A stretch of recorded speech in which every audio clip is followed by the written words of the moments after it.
690 KTSM. I'm your host, Andrew J. Polk. Thanks for tuning in, however you may be doing so, be it on air, online, live streaming through the free and reliable iHeartRadio app, or joining us over on the various social pages. We're up on these days, facebook.com/Talk El Paso, the Talk El Paso channel over on YouTube, Twitter at Talk El Paso, or Twitch, Andrew J. Polk. A lot of ways that you can get at us and participate during the show here. And if you're tuned in any way you are, if you're hearing this, more than welcome to be along for the ride as you are, particularly if you are on a ride right now, in a car, driving safely with these high winds. Last I checked, it wasn't a brownout out there like it was earlier this week, but hey, you never know. What's the old phrase about Texas weather? If you don't like it, wait 5 minutes. Even if that doesn't totally bear out here in the borderland region, still situations abound, so just be safe out there. We have a full docket for you here today, talking a lot about, a lot of different subjects, a bit more locally based, if only because of the things that are now coming straight to the borderland over these last couple of days. We got Texas Governor Greg Abbott in town, have some clips from his visit that we'll discuss here briefly, as well as guest today is going to be a candidate for the Texas 23rd Congressional District, Alma Arredondo-Lynch, talking about her candidacy for that increasingly coverage of El Paso County congressional district that otherwise stretches all the way to the outskirts of San Antonio. So we'll definitely be getting into that here. Plus, some other stories coming up that are definitely going to affect you, particularly if you're out on the road. We got that start of a new I-10 project, or really, should I say, the first I-10 project in a series that is going to be just creating so much fun out on the roadways. We'll get into that here in a bit, as well as a new superintendent coming online here in El Paso. So those are just some of the stories we got on top of you here for today.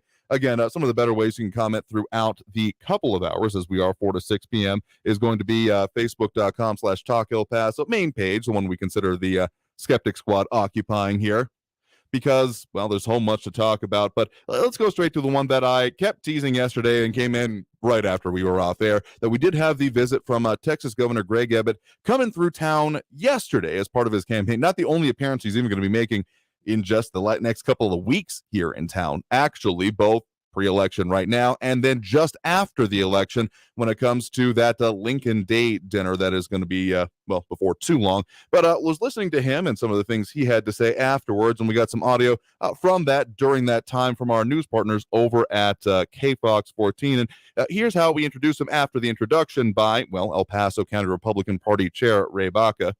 But listen, it's great to be back in El Paso, Texas, and we're here for one reason, and that is to do exactly what Ray was talking about, and that is to turn El Paso County red. Decent crowd, it did seem, was out there as a part of the celebration, I guess, kind of atmosphere you're talking about. Campaign stop, technically, though it got a little bit interesting, that happening at the Riviera restaurant yesterday, right at the end of our usual broadcast time here.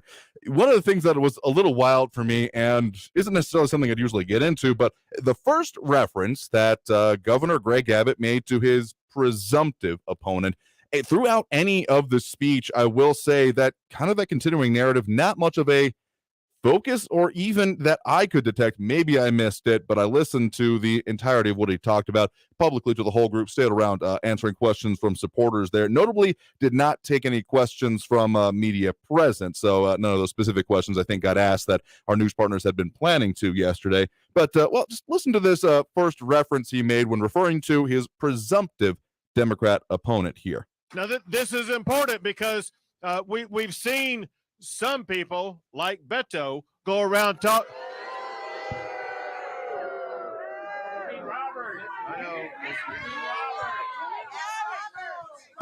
Listen, I always make that mistake. Some people like Robert Francis O'Rourke,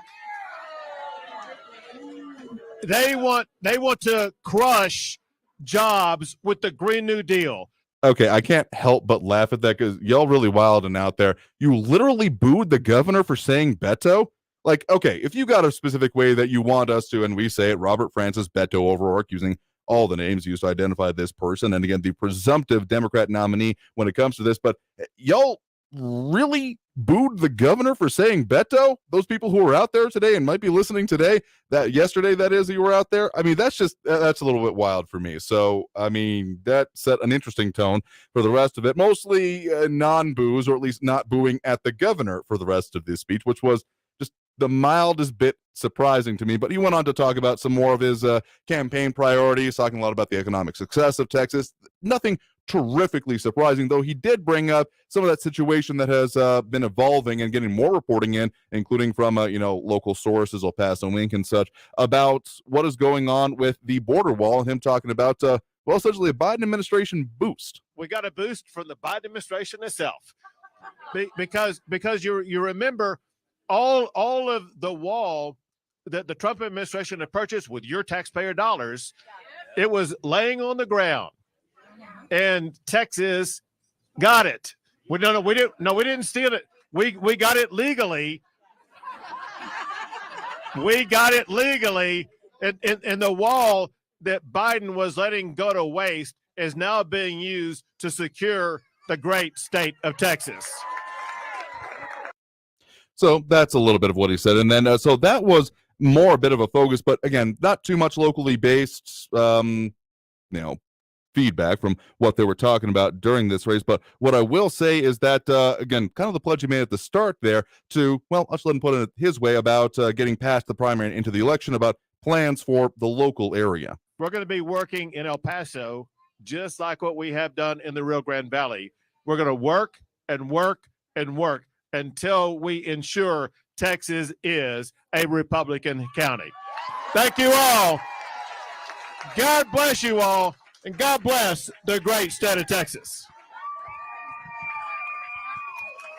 I think you intended to say that El Paso will be a Republican county there, but that's my interpretation of it based on what he said during the earlier part of it here. So if in something else that was made the point of by, again, local Republican Party Chair Ray Baca was about the work and focus that has been happening within the, Hispanic part of the population with the launching of Abbott's campaign within the Rio Grande Valley and now moving over here. So whether or not that's just a campaign like, let's get it fired up, or that is a actual continuing promise, we will see. One other point he did make during his speech was about the turnout in the primary so far, saying it's exceeding for the Republican side of the ballot some of the previous ones at the same point.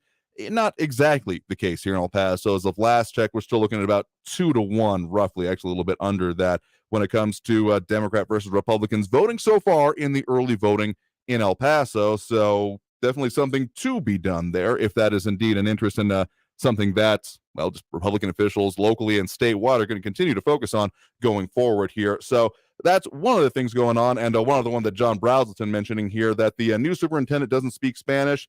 Not going to say that phrase, but that he's not qualified.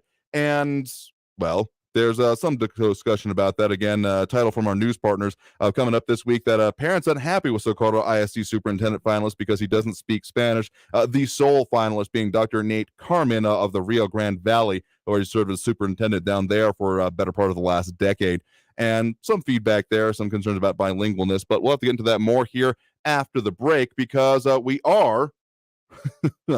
Oh, geez, a lot of comments already coming about all of this. So we're coming up after this break, going to be doing another one of our interviews on this campaign trail, talking specifically again today with Alma Arredondo-Lynch, a GOP candidate for the Texas 23rd Congressional District. So all that and more coming up after the break as we got Flaco Jimenez, Louis Panado, John Brazelton, and more tuned in with us.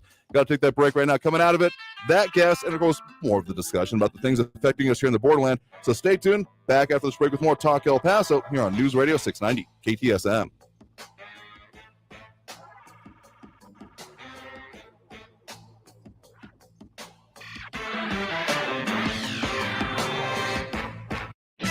Traffic all day. News Radio 690. Watch for an accident slowing traffic on Hawkins Boulevard southbound at the 10 Gateway. I-10 eastbound at Airway, a disabled vehicle is blocking the right lane. Got an injury accident, Fort Boulevard at Elm Street. You can take Piedras or Mountain Avenue as alternates. And a reminder, Antonio Street is closed westbound from South Desert Boulevard to Donovan Drive for road work. You can use the Spur 6 to get over to the I-10. Carrie Edwards, El Paso traffic. This report is sponsored by WhatsApp. No one should read your personal messages. That's why WhatsApp uses end-to-end encryption. It protects whatever you send before, during, and after you send it. So no one, not even WhatsApp, can read your messages. Always message privately. WhatsApp. If you are covered by Medicare and Medicaid, then El Paso Health Plus Medicare Advantage Plan offers great supplemental benefits designed specifically for El Pasoans, such as $3,500 a year in dental benefits, $300 in vision, and a quarterly OTC card with $250 to spend on health and wellness products. Plus, generous benefits for hearing, podiatry, home-delivered meals, and so much more. Plus, our new Get Fit benefit to keep you active and social, as well as our new Healthy Eats program. At El Paso Health Plus, we go the extra mile for our members because this is our home and our local knowledgeable staff is here to help you get more benefits, more services, more from your health plan. If you are covered by Medicare and Medicaid, call us 833-742-3125 or visit ephmedicare.com. El Paso Health Plus, your local Medicare Advantage plan. Mass Mutual knows that your finances can be an uncomfortable conversation. Mark, we should really talk about our money. Yep, we really should. Like we never talk about our savings. No, we never talk about that. Or our assets. Or our debt. Yeah, we really should talk about our debt. We need one of those financial plans. One of those will make a difference. We should talk about it. We really should. Talk to us about financial wellness today. Feel comfortable about tomorrow. Mass Mutual. Live Mutual. The secret to staying on track with your goals? HelloFresh. Their delicious recipes and doorstep delivery take the hassle out of mealtime. And their Fit and Wholesome plan makes eating well easier than ever. With HelloFresh, you can take your pick from 50 menu and market items each week and even customize your box by swapping in proteins and sides that work for you. Right now, get an exclusive offer during HelloFresh's President's Day sale. Get 16 free meals plus 3 free gifts with code Radio16 at HelloFresh.com/Radio16. Kids dream big. Protect your child's dreams by keeping them healthy. If your son or daughter is age 11 or 12, the American Cancer Society recommends giving them the HPV vaccine to help prevent HPV cancers later. Learn more at cancer.org/dreambig. News Radio 690 KTSM. Live from the KTSM AM 690 studios, it's Talk El Paso with Andrew J. Polk. To be a part of the show, follow on Facebook at facebook.com/Talk El Paso. Now here's your host, Andrew J. Polk. Thank you all so very much for joining us here for Talk El Paso, airing live on News Radio 690 KTSM. Your host, Andrew J. Polk. A lot of ways you can interact with the show. We'll be opening up those phone lines here a little bit. Already had one comment about the governor visit here that we'll get into here in a little bit, but we'll open up those phone lines probably end of this segment because we're going to be joined right now by our guest, but a lot of comments coming in, so we'll get to more of all of that. But again, joining us in studio right now, we do have Alma Arredondo-Lynch, a GOP candidate for the Texas 23rd Congressional District, visiting us, blowing into town more or less here today. So thank you very much for stopping by. Thank you for having me, Andrew. I tell you what, we had a rough morning getting here. There was so much ice in Sonora, Texas. But we're here. We made it safe. Thank you for the invitation, and I'm happy to be here in El Paso. Absolutely happy to have you on because the Texas 23rd Congressional District is a fascinating one. I love talking about it and studying it, and also it involves an increasing part of El Paso County itself. From that the recent redistricting that happened, there is just a much essentially bigger chunk of El Paso County. It used to be more or less a portion of the lower valley, the Mission Valley, and now it's the entire eastern border of El Paso County and a lot into northeast, a lot into, it's changed a bit. So if anyone out there wondering which district you're in, it will bear double checking because you may have been in the 23rd and now in the 16th, or previously in the 16th and now in the 23rd. So it is as you kind of just pointed out there, because we definitely don't have ice around here today. We got the wind. It is a pretty big district here. So just make sure you get it right up close to that mic here as you respond. So where were you out earlier? Well, we got here from Concan, Texas. We got up real early this morning and left at 6 o'clock in the morning. But the driving was pretty treacherous, and so the windshield kept freezing up and everything. And so, yes, and it's 58,000 plus square miles. Our district is. I mean, there are states that aren't that big. So it is. Wyoming, Montana are the number one, number two, but they don't count because they're individual states, and we're a district within the state. Exactly. So, I mean, this is big and something that is definitely worth talking about. So for those who may not be familiar with yourself, can you talk a little bit about your background and why you're running for office? Okay, well, I'm eighth generation Tejana. I was born and raised in the same Spanish land grant that was deeded to my ancestors back in 1763. And Well, the individuals that have been representing us in Congress have been doing a very poor job. This last one did not support President Trump, and he voted for the Insurrection Committee. He also voted to certify the election, and many of us, like most of us, know that that was not the case. And he also voted to put our military, our active military and veterans under the red flags. And many of you don't know what a red flag is. It's if your neighbor walks up and says, I feel threatened by him, by you, or by anybody, they can call the police department and they can come and take all your guns away, and you're guilty until proven innocent. If we can trust our military to go to other countries, go and fight overseas and carry guns and defend that country and the borders of that country, why can we not support and trust these men and women to defend their own homes, especially now since we're having a heavy infiltration and invasion by illegal aliens. And I want to tell you right now, I'm not politically correct. So we have a lot of illegal aliens coming across the border, and we need to allow our military and veterans to be able to defend their homes. Not only that, but he also places on the federal oversight vaccine database. Our government knows too much about us. I don't need him or anyone or them knowing about our medical history and telling us when we need to get vaccinated. And I'm an anti-vax, anti-mandate of any kind. So referring there to a few things, the current incumbent for the office, Tony Gonzalez, current congressman for the 23rd, and also the red flag laws that you're talking about that bring up some definite Fourth and even Fifth Amendment issues as part of it when it comes down to it. So have you held public office before? Have I held public office? Well, the public office of being a taxpayer. I belong to the military of taxpayers, and there's a lot of us out there without a voice right now. And generally like the Boys and Girls Club and also the Rotary and offices like that, but not to this magnitude. But it doesn't take much common sense to be able to fight for our district, especially with what's going on right now. Absolutely here. So you talked a little bit about some of your experiences there, and you mentioned about some about the obvious opponent on that. But if elected, what are some of the major issues that you would want to address once you actually have the seat? Well, one of the issues that I really want to address is, first and foremost, is putting Americans first.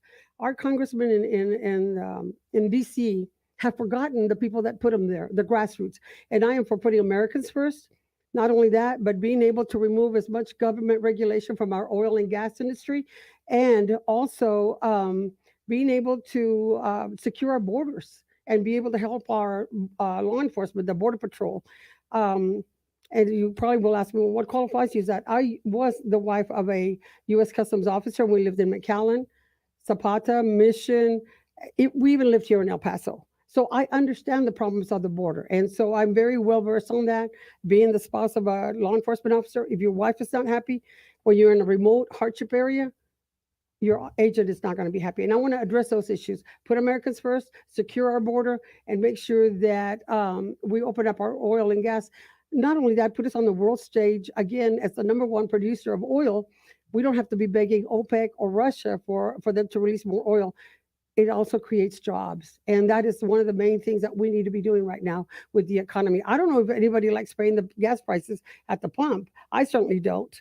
But I would like to reinstate Trump's economic policies. And just make sure you're right up on that microphone there so that the people at home can hear you. Absolutely. So, I mean, you talked a little bit about, frankly, some of the diversity of the district that you're representing here or wanting to represent, because, I mean, the southern parts of the Permian Basin fall within the Texas 23rd Congressional District, Midland, Odessa, that whole area of the state that has been quite the oil producing area and has seen the trials and tribulations that have come with that whole industry. But then, of course, the Texas 23rd also, just the vastness of it also includes the Big Bend area, which is one of the reasons it's so big is because there's so much unoccupied area in that. And that has previously come up as a bit of an issue there when it comes to just dealing with Big Bend. But then in light of border security, what will be some of your considerations or priorities? Well, one of the things that concern people with the Big Bend is, well, it's such a pristine area.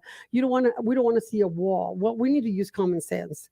Like right now, people ask me, well, how would you secure the border immediately? Mm-hmm.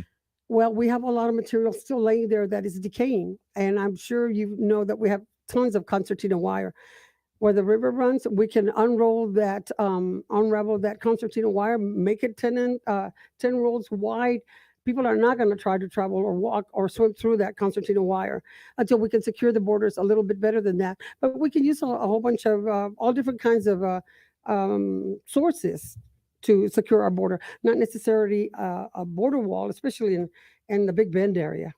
Yeah, I find myself personally influenced by the idea of a virtual wall, of using technology, because whether it comes down to physical or virtual, still have to have the human resources to back it up when it comes to it. And that has been a very sharp focus issue for the Texas 23rd and, of course, local area all around, when we had the recent visit by the Department of Homeland Security Secretary Alejandro Mayorkas and the focus that has happened on that set of issues. He called for additional resources. Nothing terrifically specific, mostly in tweets there. But when it comes to even just the staffing and, size of the agency itself, what would be your priorities there if elected office? Well, I tell you what, instead of hiring 84,000 IRS agents, I would be hiring 84,000 Customs and Border Patrol agents. And right now, the problem is that our present congressman opened up our Air Force base in Laughlin and other bases, military bases, to fly unvetted, unvaccinated, just innumerable illegal aliens out of the border into the heartland of America. And that makes me very upset. Not only was he flying them out of here, he's also allowing them to have monies to be able to get them through. Well, we have people with Social Security that are living from paycheck to paycheck. These are the people that we need to be addressing, our own American citizens. We have veterans who are homeless. We need to address those issues. You're also asking me, well, how would you address this? I would put more combat boots on the ground. Right now in Sanderson, we only have 2 agents that are on duty at night. And so when you have 6 or 7 groups of illegal aliens coming across that area, because there's no checkpoint after that. If they can get across 90, there's no checkpoint to Interstate 10. These agents cannot go out and arrest groups of 70 or 80 people, and you have 6 or 7 groups. So by the time they ask for help from either Comstock or Alpine, it takes an hour and a half. They could have beat up these men. We need to incentivize the areas, the hardship areas where these men work, these men and women work, and be able to attract more people or more agents to these areas, so we can cut and reduce what's going on. And also, instead of flying them into the heartland of America, why don't we fly them from the country that they came from? Let's send them to Africa. Let's send them to South America, wherever they came from.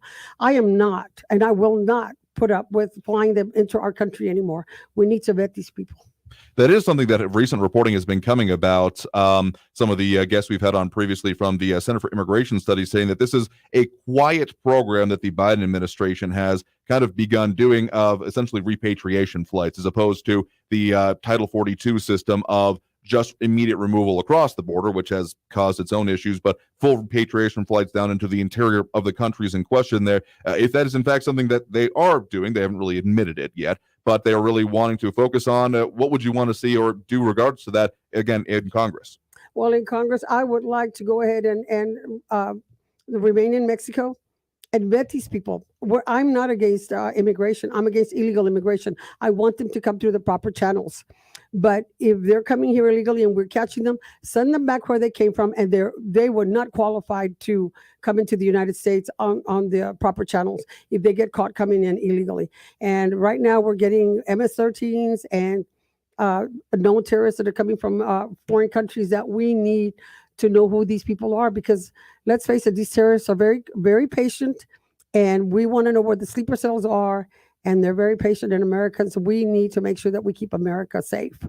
So we've talked a lot about border security here. Briefly, are there any other major issues that you want people to know that you are focused on within this campaign? Well, one of the things that I would like to focus to is on our senior citizens, because as you know, they live paycheck to paycheck. Many of them live paycheck to paycheck, and they have to sacrifice. They have to decide whether they want to buy their medicines, or they're going to pay their rent, or they're going to buy food.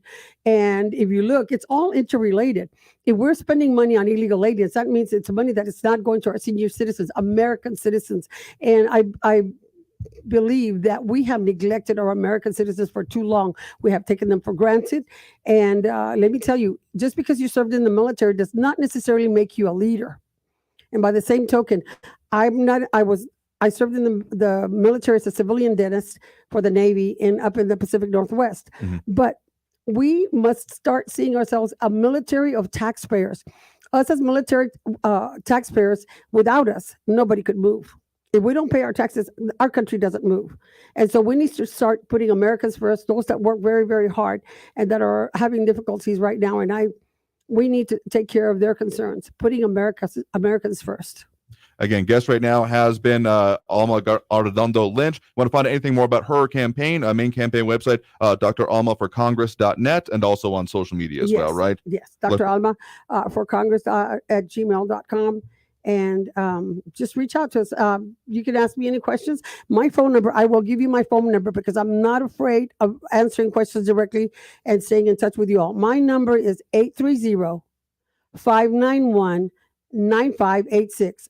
830-591-9586. But don't call me at 1:00 in the morning and ask me if you can drink a beer, okay? Thank you. Yeah, call at 2 a.m. No, I'm joking. Call or during daylight hours at least here. Yes. So, Ms. Arredondo-Lynch, thank you very much for coming in and talking with us about all these issues and your campaign here today. Thank you so much, Andrew, for having me here today. Absolutely happy to talk about these issues because we got that election going on currently. So important to focus on. So appreciate it again. Thank you. And you need to let people know that their vote really matters because Absolutely. we're in this situation right now because they go, well, my vote doesn't matter. It doesn't matter how I vote. So every time you do not go out and vote, you allow the team you're complaining about to win. Thank you. Something I say a little bit here, but thank you very much. We got to take that next break right now. So coming out of the break, we will get to more of these questions, comments, and calls on the line here. So thanks for joining us here. I've been your host, Andrew J. Polk. Back after this break with more Talk El Paso. You're on News Radio 690 KTSM.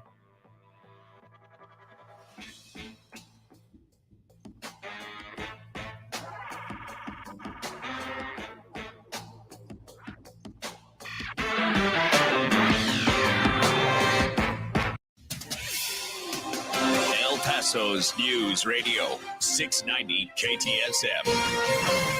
Hello, I'm Erica Castillo with this KFOX 14 News Update. Residents of West El Paso can expect a new construction project from I-10 at Mesa to the New Mexico state line. The I-10 widening West North Mesa to New Mexico state line project will be awarded to the lowest bidding contractor in the Texas Transportation Commission meeting today. The Texas Department of Transportation budgeted more than $170 million for the project. However, the contract bid came in at more than $174 million. The bulk of the project consists of adding 2 lanes from I-10 at Mesa to the state line. The project will also reconfigure ramps, reconstruct existing frontage roads, install wrong-way driver technology, lighting, and an interchange at Los Mochis. The construction for the project is scheduled to begin in late April to early May. There's no completion date been given yet. And the director of El Paso's Veterans Affairs Office, retired U.S. Army Colonel Michael Amaral, is leaving the job on Friday. I'm Erica Castillo with this KFOX 14 News Update. Traffic all day. News Radio 690. After a couple of warm and windy days, we'll see a significant drop in our daytime highs by Thursday afternoon. Expect windy conditions tonight with temperatures ranging from the mid-30s to the lower 40s by tomorrow morning. Coming up tonight, we'll talk about cooler weather headed our way. Plus, I'm tracking another pattern change and if that brings calmer weather for the weekend. From the KFOX 14 Severe Weather Center, I'm meteorologist Kira Miner. This report is sponsored by WhatsApp. No one should read your personal messages. That's why WhatsApp uses end-to-end encryption. It protects whatever you send before, during, and after you send it. So no one, not even WhatsApp, can read your messages. Always message privately. WhatsApp. Bitcoin, Ethereum, Dogecoin. Get the lowdown on all things cryptocurrency on the Coin Bureau podcast, your home for unbiased crypto knowledge. Hosts Guy Turner and Mike Mooch share the latest tips and tricks, providing education about cryptocurrency without the hype. I had to go back and think about money in general. Yeah. And once I got that all square, I found that Bitcoin and crypto Made more sense. Exactly. Yeah. Exactly. Listen to the Coin Bureau podcast on the iHeartRadio app or wherever you get your podcasts. Hey, Mario Courtney Lopez here. We know life's moments are definitely better together. And Smart Mouth mouthwash gives us the confidence to always be ready to make the most of these moments. Whether in studio, on the red carpet, or around the house, having the confidence to get close is amazing. Our lives are better together with Smart Mouth. Just 2 rinses a day means fresh breath for 24 hours. Find it at your favorite drug, grocery, or supercenter store, or save 20% at smartmouth.com/ I love when my friends stop by, but to help keep my friends and my family safe, I always spray Lysol in my home before guests arrive and again after they leave. Nothing kills more viruses on more surfaces than Lysol disinfectant spray. Lysol, what it takes to protect. Use as directed. Elections are coming up, Texas. Are you vote ready? Find all the information you need about the approved IDs and important dates at votetexas.gov today. Powered by the Texas Secretary of State. This report is sponsored by Texas Secretary of State. Text and whatever. Just don't text and drive. Visit StopTextsStopWrecks.org. A message from the National Highway Traffic Safety Administration and the Ad Council. We're here talking to one of the fastest growing invasive species in Texas. Hi, I'm Giant Salvinia, nasty invasive species. I double in size every week. I understand you destroy Texas lakes and ruin fishing. Oh, yeah, that's my thing. And that would be why boaters, fishermen, and skiers hate you. Yep, but they do give me rides from lake to lake. Folks, Giant Salvinia clings to boats, trailers, and gear. So remove even the smallest piece and put it in the trash. Don't tell them that! Hello, Giant Salvinia. Goodbye, Texas lakes. A message from Texas Parks and Wildlife. News Radio 690 KTSM El Paso. Live from the KTSM AM 690 studios, it's Talk El Paso with Andrew J. Polk. To be a part of the show, call 915-544-KTSM or follow on Facebook at facebook.com/Talk El Paso. Now here's your host, Andrew J. Polk. Thank you all so very much for joining us here for Talk El Paso, airing live on News Radio 690 KTSM. I'm your host, Andrew J. Polk. Thanks for tuning in, however you may be doing so. A lot of ways to interact with the show. Do have that phone line open now, as we've been doing after we have the candidates on. So the number to call, 915-544-5876, 544-KTSM. Do have a more or less open invitation for this, the races we have focused on anyway. So the Texas 23rd Congressional District GOP nomination race. We have reached out to all of the candidates involved in it and haven't necessarily had positive contact with all of them. So in case anyone's listening or knows any of them, open invitation for them. We'll get them on ahead of the election here if they are available and interested. Definitely want to talk with them and get more people headed out to vote and willing to talk about this stuff when it comes to, elections, the things that are important to you. A lot of comments coming in right now. Catherine Cordry, Louis Pinado, James Ratcliffe, and more. So if you want to chime in over there, Fleco Jimenez, John Brazelton, and more a little bit earlier. Barbara Carrasco also mentioning something else that we did make an announcement of that you'll hear more about this coming week on the El Paso History Radio Show.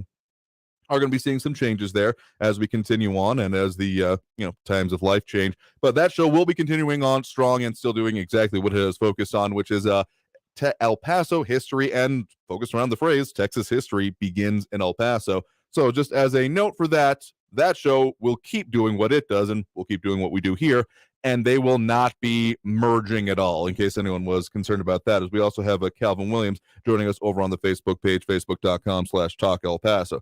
Again, if you want to, particularly got a comment about the candidate we just had on. Again, thanks to our guest for this show here that was on just last segment, Dr. Alma Arredondo-Lynch. Dr. Alma for Congress.net is the website to find her on. And she also gave out her phone number there if you wanted to give her a call. So if you want to do so, heck, just don't be a jerk about it. But I don't have any control about that. I'm just a radio show, not a cop. Anyway, something else that has also come up is, those campaign finance numbers. I had been mentioning and kind of teasing since the start of this week that we're looking at those just outside of the election reports here. And, the 8-day out report has been filed up here, plus those new polling numbers continuing to come in, showing a tightening of races. Tends to happen as we get closer to the elections, and people who are otherwise undecided start making more of it. Ed Clore, appreciating our previous guest there, mentioning that over on the Facebook page. So again, this is why I like talking with candidates about what's important to them, even if in some races, some of these statewide ones, particularly looking at the presumptive nominees being Abbott and O'Rourke on their respective Republican and Democrat ballots, to talk about the issues. We've seen it more than a couple of times where even a candidate who doesn't have a chance in hell may be able to shift the conversation because people are receptive to it. And that ends up affecting then the final campaign going into the actual final regular general election. So that's why, amongst other things, talking with any candidates, more than happy to in all circumstances, because the talk about the issues and the focus I do about that I find to be the most useful here. But no big surprise that going into this election, and this is basically the last glimpse we will get at how the campaigns are doing, or more specifically, how they are fundraising, which is a shorthand kind of approximation of how they might do then within the election. It has absolutely been the case, even within our local area, that the campaign that has the most donations to it doesn't even end up ranking as high as the campaign that had just, well, more grassroots, more people actually go out and vote to it, that whole important thing. So it's certainly possible, but it's, again, a good shorthand. And outside of other polling, well, it just kind of confirms it here. John Browson asking, when am I going to have Raul's friend Beto on? We have an open invitation out there to the campaigns to do so. Honestly, been trying to have that on because, at the very least, it's a local person to interview about their races here. So, you know what? I would be very happy to talk with Mr. Robert Francis Beto O'Rourke. So if anyone out there got his number, have him give me a call. We've tried. Anyway, we're more than willing to, but don't know if they're particularly interested, given the, well, way we talk about things. But I take flack for what I do, but I'm going to keep doing it because that's just how we do it. Anyway, finance numbers, more or less confirming what the polling does show here. We are seeing that Governor Greg Abbott, his campaign for that part ending just before the election, it covers January 21st through February 19th of this year, looking at, let's call it $3.9 million raised during that period, and did spend just shy of $15 million. I mean, you listen to this air, other outlets around town, and I'm sure statewide in other areas, going to be a lot of focus. Not surprising that much has been spent, but what is still, again, hard to underestimate the governor, because it's a bad idea to underestimate the governor, because you're going to be, well, hit flat-footed. He still has about $50 million of cash on hand, is what I'm coming around to say here. So, yeah, he's got plenty in the tank for the general, it would seem to me. I am sure the extent of expenditures will continue going on into practically the day of voting. I wouldn't be surprised, but still, again, plenty in the tank. Though mildly surprising, did see that Don Huffines raised about $2.7 million, but he's drawing a little bit dead with only about $650,000 left on hand. And then Alan West raising just shy of $1 million with $104,000 left in cash on hand there. So whether or not any of those are going to be viable, and just kind of as an also ran here, Danny Harrison out of McAllen, or Allen, Texas, rather, $15,000. So again, certain expectations and, well, finishing out strong can be drawn conclusions from out of this here. And then on the opposite side of it, okay, so I mentioned that the governor's campaign raised, just shy of $3.9 million. So then looking at the other side of the ballot here, the O'Rourke campaign raised just shy of $3 million statewide, spent about $2 million. So no major buys, it looks like, at least probably not in the same scale, nowhere near the same scale happening when it comes to the Abbott campaign, and about $6.8 million left on hand for the O'Rourke campaign. And, well, four out of his 7 opponents not even filing reports for this last period. And the other ones, the only one even raising any money being the Joy Diaz campaign and Rich Wakefield, and they raised a combined less than $3,000. So certain trajectories can be kind of assumed at this point, though I was surprised about the Huffines campaign doing as well as it did, and that the Allen campaign is continuing to bring in that monetary support. Don't get me messed up and think that I'm talking about, and therefore they've won the election, because it doesn't work that way.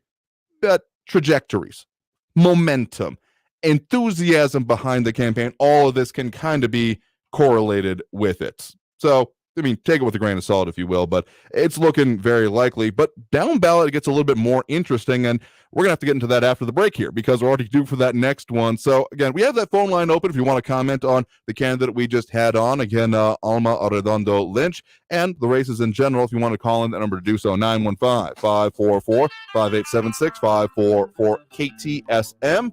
Back after this break with more Talk El Paso here on News Radio 690 KTSM.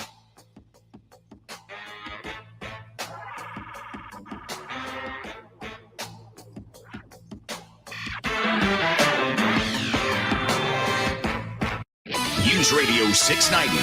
Traffic all day. On the 54 Gateway southbound, there's a crash blocking the Hondo Pass exit ramp. That's slowing traffic southbound on the 54 Gateway Boulevard, southbound at Diana. Another accident reported. Loop 375 southbound at North Loop Drive. A crash is blocking the right shoulder and the on-ramp. Another accident with police on the scene. Mesa Street at South Desert Boulevard. Carrie Edwards, El Paso traffic. This report is sponsored by Texas Secretary of State. Elections are coming up, Texas. Are you vote ready? Find all the information you need about the approved IDs and important dates at votetexas.gov today. Powered by the Texas Secretary of State. Here's Joe Biden's strategy for the border crisis. There will not be another foot of wall constructed in my administration. In the first 100 days of my administration, no one will be deported at all. Biden's reckless border policies have emboldened dangerous drug cartels. Listen to Tarrant County Sheriff Bill Wayburn. There's a clear and present danger. It's deadly fentanyl, and it's killing our kids. How's it getting here? Through our southern border. That's why Governor Abbott's deployed the National Guard to assist law enforcement at the border. He's given us new authority to arrest trespassers. He's increased jail capacity to handle criminal arrests. Joe Biden should be securing this border, but he won't. That's why Governor Abbott is getting the job done. Governor Abbott is endorsed by the National Border Patrol Council. On March 1st, vote for Governor Greg Abbott, securing the future of Texas. Political ad paid for by Texans for Greg Abbott.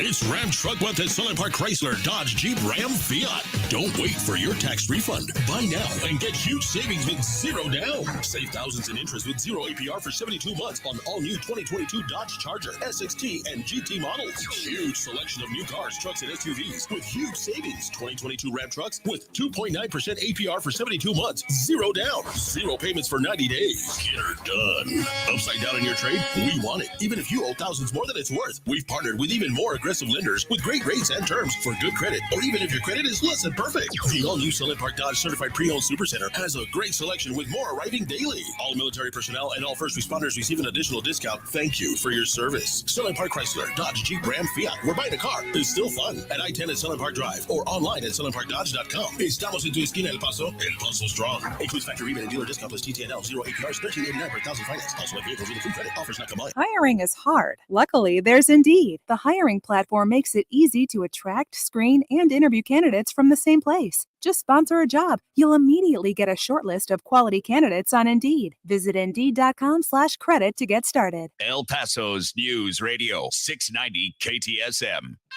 Live from the KTSM AM 690 studios, it's Talk El Paso with Andrew J. Polk. To be a part of the show, call 915-544-KTSM or follow on Facebook at facebook.com/Talk El Paso. Now here's your host, Andrew J. Polk. Thank you all so very much for joining us here for Talk El Paso, airing live on News Radio 690 KTSM. A lot of ways to get at the show. Do have that phone line open now. That number to call, 915-544-5876, 544-KTSM. Talking, politics is just, that part-time obsession of mine. Talking about the current election and what we got going on into it. Those finance reports out, what they reveal, and what that means as we see the trajectory headed into this primary election. Well, election day anyway. Already in the early voting, in case you have somehow missed that. Early voting has been going on for a couple of weeks now. Closing out this week, and then election day coming up next Tuesday, which does also happen to be the State of the Union. I don't recall the last time these have coincided. I feel like that usually happens. So it'll probably be a pretty busy day here, working on some coverage for you all of the State of the Union as well. And, of course, the local implications of here, so stay tuned for that. A lot of comments coming in. But, again, getting to that phone line again, the 915-544-5876, 915-544-KTSM. Louis Panado over on the Facebook saying that Abbott is a rhino. Huffines would be better. And Kathy Cordry over on the YouTube. Only dummies would support or vote for Beto. So we had a call come in during the break there saying that, no, there were people, we played the sound clip from the Governor Abbott's visit yesterday. The people weren't booing him. They were booing Beto, or the use of Beto's name. But the thing is that people were still yelling at the governor, it's Robert. So it made me laugh that is what happened here in town. So if you got a different opinion about that, or you're out there, let us know. Again, 915-544-5876, 915-544-KTSM. Do have Barbara on the west side of the line with us right now. Barbara, thanks for joining us. Hi, Andrew. Thank you for taking my call. Mm-hmm. Yes, I was there yesterday. Mm-hmm. And the sound bites that you played, there were a lot more people that were there. It doesn't sound like there were many of us, but there were a lot of people there. The governor's great. I encourage everybody to go out and vote for a winner. But what I wanted to comment on was two things. First, on Escobar. When she interviewed, you interviewed her, she lamented about the bureaucracy in the government. Yet her own bill sets up another board or a commissioner or a review board to check the veracity of the reporting by the Border Patrol after they have found a dead individual and determined the cause of death and how long they've been there. So she's part of the problem. So people go vote against her. And the next thing I wanted to comment on was Raul's comment last week. He indicated that President Biden had created jobs. And you know, he doesn't understand, or he does understand, but he keeps on with his points. The jobs that are being refilled, and that's exactly what they're being refilled, jobs that were lost during the pandemic. So Biden is not creating any jobs. As a matter of fact, the first day in office, with a stroke of a pen, he laid off highly skilled, highly paid pipeline workers, and he sent the work to Russia. He did that all in one, and all the jobs mainstream from the pipeline were lost too. So hundreds of jobs, thousands of jobs were lost because of Biden and his pen. And I don't know if anybody's heard, but Nord Stream 2, President Trump had sanctions on it, right? And Germany just put some sanctions on it. Well, guess what Biden's doing today? He's placing sanctions on a project he should have never taken them off, but now he has to retract and do what President Trump did. And then regarding jobs in 2021 that Raul seems to think President Biden created, in 2021, I was reading an additional 200,000 small businesses, which are about a quarter or a third above the normal, closed in 2021. So many of those, in my opinion, without any doubt, were due to the policies that Biden has implemented that has hurt people out there working. I mean, now, perfect example. I'm sorry, I was going to say perfect example of jobs created is Schneider, and you just interviewed him. I'm very excited about what they're doing in town here. Absolutely, yeah. This is something that President Trump sounded the alarm on from day one. Bring your supply chains home. And what did the gentleman say? That they evaluated the global supply chain versus a local supply chain, and they decided that simplified and localized was best for Schneider. And to me, that was Trump's doctrine on the supply chain. I mean, absolutely. That has been something to focus on. And yeah, when the administration has, I mean, the statement that they put out about, so much % increase in jobs, this is why there's a phrase out there that I used to attribute to a Mark Twain, and I think I found out is not true, but it's still in my head. I think about it. There's lies, there's damn lies, and then there's statistics, because you chop up a good set of numbers anyway, you can make it say just about anything you want to, kind of like a soundbite. But it also, there was a huge, monumental, almost unprecedented jobs downturn that we saw of businesses not being able to work at all and basically being forced to be shuttered. So it's kind of like pushing someone off a cliff and then dragging them back up on a rope, saying like, oh, look how high I lifted you up. Isn't that great if you ignore the part right before they got shoved off the cliff? So it does fall a little bit flat for me. Absolutely. Right. And then regarding his comment, I think it was yesterday, because I listened to your show, so I'm not here. I'll listen to it during the day. Regarding Trump morons. Newsflash, Raul. There are 75+ million Americans who voted for Trump. Newsflash. And there are Democrats coming over and seeing the light. We're not going away. So I have two suggestions for Raul. Number one, don't fly and you won't sit next to morons. Be careful when you go into Walmart, because you might smell the Trump supporters. And don't go travel to the Midwest, because you might run into those people clinging to their guns and their Bibles. And the second suggestion I make to Raul is keep up the insults. It just gives us more resolve that we made the right decision for voting for a businessman who loved America, who secured our borders, who loved legal immigration and our Constitution and our sovereignty. That's who we need, another businessman who will go in, who has no allegiances to anybody, who's already made his money, that isn't going over there to make money and come out rich. We need someone who's not part of the swamp. And that's why I voted for President Trump, and I will vote for another individual with the same philosophies that President Trump took in. That was a successful country. we are not successful now. So I think you got a point. What it's worth, bro. I think you got a point there when you're talking about. I'd be surprised if there's going to be mass movement from one side to the other. But honestly, I mean, we got a couple comments coming here about. Let's go, Brandon. There are more than a few people who would otherwise consider themselves on the left that will themselves say, just say what you mean. You don't need to use the euphemism, and I'll agree with you. It's a phrase I obviously can't say on air, but there's a lot of dissatisfaction with this administration in a whole lot of ways. So I'm not sure that they would totally then going to say, and we're just totally jumping ship, but maybe just not going out to the polls nationally. That might be something, well, within this election cycle anyway, or the one coming up for the next presidential, I might be a little bit more expectant of, but who knows? Only time will tell there. Yeah. All right. Well, thank you very much. Give up hope. That's for sure. All right. Thank you, definitely. Andrew. No, sure thing. Appreciate the points and the call there. We're going to have to take that next break headed into the top of the hour here. But if you're wanting to, we will take those calls. If you want to call in during the show, right after the top of the hour news here, that number to do so, 915-544-5876, 544 KTSM. Back after this break with more Talk El Paso here on News Radio 690 KTSM.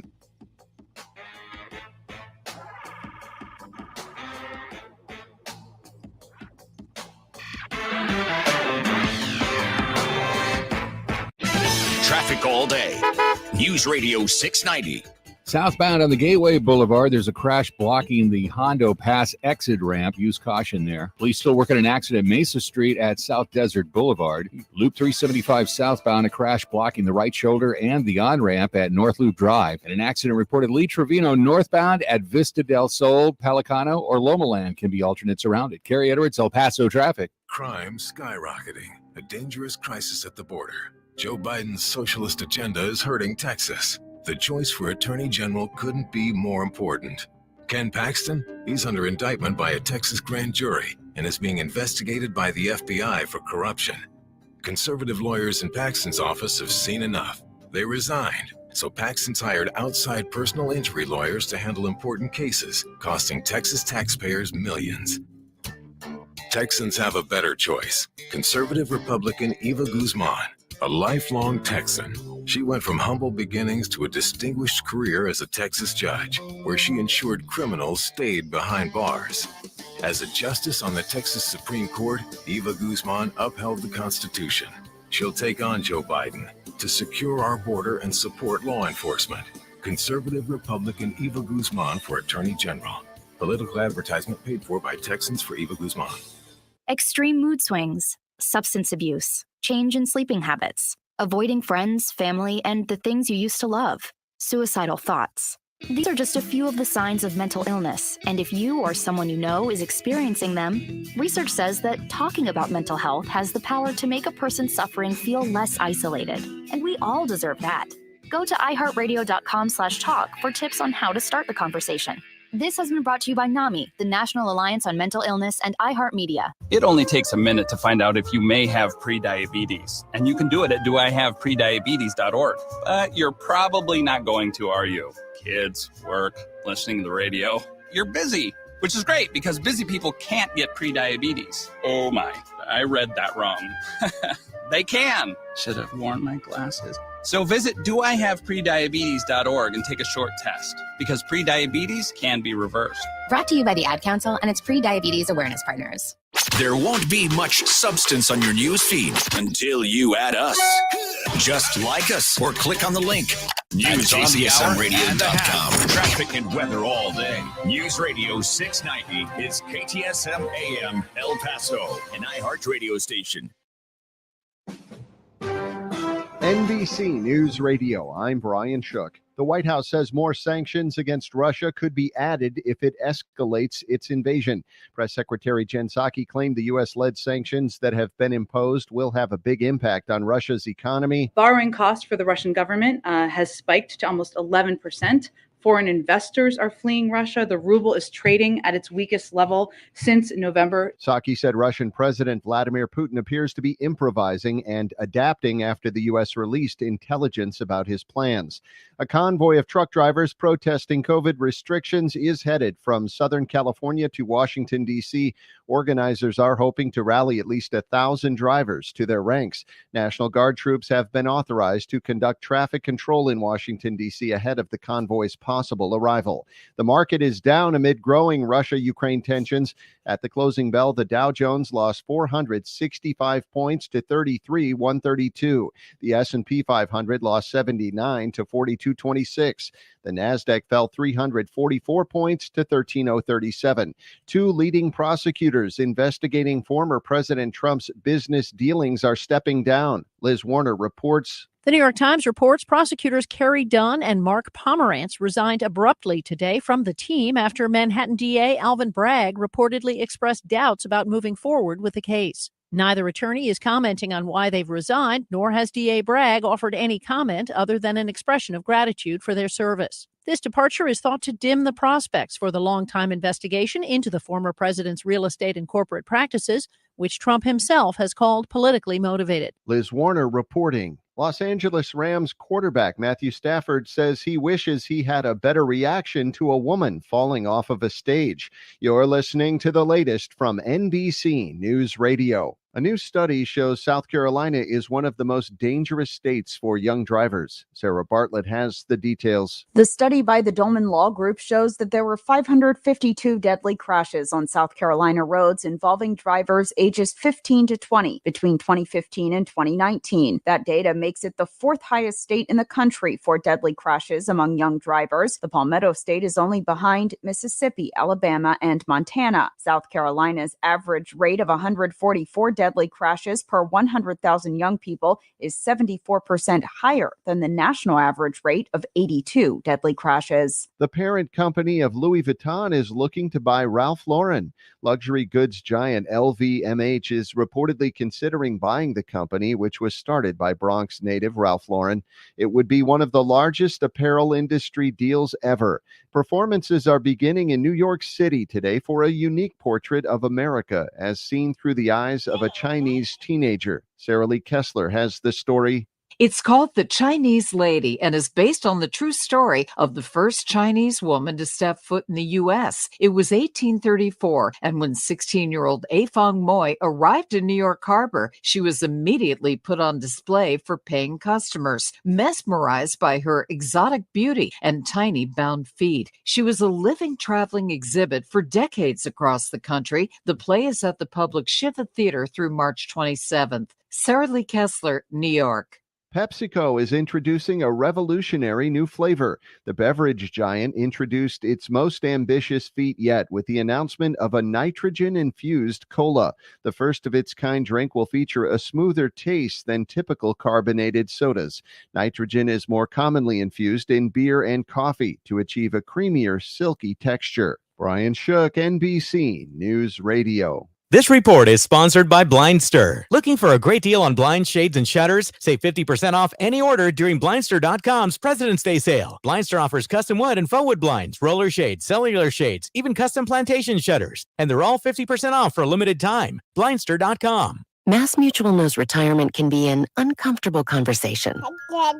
Who's the big boy? You are. Who's going to take care of us when we retire? It's gonna be you. You're going to make sure we don't end up in a retirement home. Or if we do, it's a really nice one. With tango lessons. And bocce ball. And a community pool. Oh. Talk to us about retirement today. Feel comfortable about tomorrow. Mass Mutual. Live Mutual. Hey, this is John Hope Bryant, entrepreneur and fellow builder, just like you. Thanks to the help of iHeartRadio and Prudential Financial, I'd like to present to you my brand new podcast, Building the Good Life, where each week a special friend and I will break down and unveil the mysteries of how you build. So if you're ready to build like you've never thought you could before, the best version of you, make sure to listen every Friday on the iHeartRadio app or wherever you get your podcast. Not on my watch, our military service members say, as they volunteer to serve. As they move out, stand firm, and can't take fire. So not on our watch, we say, to the severely ill or injured veterans who can't get the care they deserve to live full and independent lives, even when there's no government funding or a nursing home seems like the only option. We won't leave one warrior behind. Not on our watch. Join us at findwwp.org.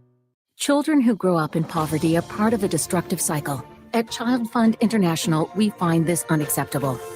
In 25 countries, we are vigorously fighting poverty and improving the lives of children and their families. Learn more at childfund.org. News Radio 690 KTSM. Live from the KTSM AM 690 studios, it's Talk El Paso with Andrew J. Polk. To be a part of the show, call 915-544-KTSM or follow on Facebook at facebook.com/Talk El Paso. Now here's your host, Andrew J. Polk. Thank you all so very much for joining us here for Talk El Paso, airing live on News Radio 690 KTSM. I'm your host, Andrew J. Polk. Thanks for tuning in, however you may be doing so, be it on air, online, live streaming through our free and reliable iHeartRadio app, or joining us over on the various social pages, facebook.com/Talk El Paso, Talk El Paso channel over on YouTube, Twitter at Talk El Paso, or Twitch, Andrew J. Polk. A lot of ways to get at us, and we do also have that phone line open, of course, to do at this point in the show. The number to call there, 915-544-5876, 544-KTSM. Lots to talk about today. Just that oh-so-minor political focus that we always have. I don't even know. I'm trying to say that it's not something, but the election's really ramping that up. So we're talking about the visits we got coming into town. A couple of candidates we've been talking with or about that have been visiting our region on the ballot. For those going to the polls or having already been to the polls, hopefully we're finding somewhere in between there. And I'd love it to be about half and half, but, well, just statewide, some of the numbers coming out that this might be one of the least voted in primaries in the last, 3 cycles of primaries going back to 2018, which is, I guess, surprising to me. But, okay, some of the statewide analysis coming out about that is that there is just feeling like it's foregone conclusion in some of the main top of ballot races, the governor's races on either the Democrat or Republican side. Again, there's a strong trajectory there, but there has always been the possibility of a surprise. If you want to get a little bit specific and even, well, morbid about it, more specifically, there actually is a candidate in the railroad commissioner seat that unfortunately died during a car crash while campaigning in Midland. Marvin Sarge Summers of Lubbock there on the Republican ballot. So there's always possibilities here. So sympathies go out to his and his family. But if you're wondering why you're not seeing that candidate on the ballot, actually, I'm not sure if he's going to be on the ballot or not, but some realities there. But the politics and the ways we're talking about them will continue to do so. Not that we've focused that much on railroad commissioner, to be perfectly honest. A lot of these other statewide ones with the latest finance numbers out, painting a picture leading directly into election day for this current primary election. But I've mentioned those phone calls on the line. The number to call there, 915-544-5876, 544-KTSM. A lot of comments coming in over on the socials as well. Barbara Carrasco on the Facebook page talking about that U.S. truckers convoy, which we've been hearing about for a minute, but now seeming like it's going underway. Had some former reporting colleagues that are in different places around the country, seeming in other places stops and starts, but Barbara mentioning that one starting in California, headed out there. They're looking to get about 1,000, I think. We'll see if that bears out. So that we see impacts from that. We'll see how that works out, see if it comes to our area. Would be kind of surprised here. But Kathy Cordry over on the YouTube saying, get ready to pay $10 per gallon for gas thanks to Joke Biden, I think is the way you're putting it there. I would be surprised if it gets that high, but I've been wrong before. You know what? I will be surprised if it gets that high and very angry. I think it's the best way to put it here. And Dottie Butler Torres agreeing in part with Barbara there in their previous comments here. So getting to calls on the line, 915-544-5876, 544-KTSM. Do have Raul in the Northeast in the line here with us right now. Raul, thanks for joining us. Hey, Andrew. Barbara really comes across as a lemming in Trump's cult, big time, you know. And by the way, Trump had the worst job record since Herbert Hoover. Okay, that's got to go back quite some time. You know, we live in a military community where we, you know, hold our military members in fairly high regard here. They're part and have been part of our community for a long, long time. My stepson, as a matter of fact, is a captain in the U.S. Army. He served in South Korea while Trump was sounding bellicose towards the North Korean dictator Kim, and then said he ended up falling in love with him. But in any case, I've got a quote here from retired four-star General Barry McCafferty. He also won a Purple Heart. And he's blasting Trump and Mike Pompeo for selling out to a murderous thug, Vladimir Putin, by praising him for invading Ukraine. And he calls Trump the most serious threat to our national security, who for some reason is under the sway of Putin.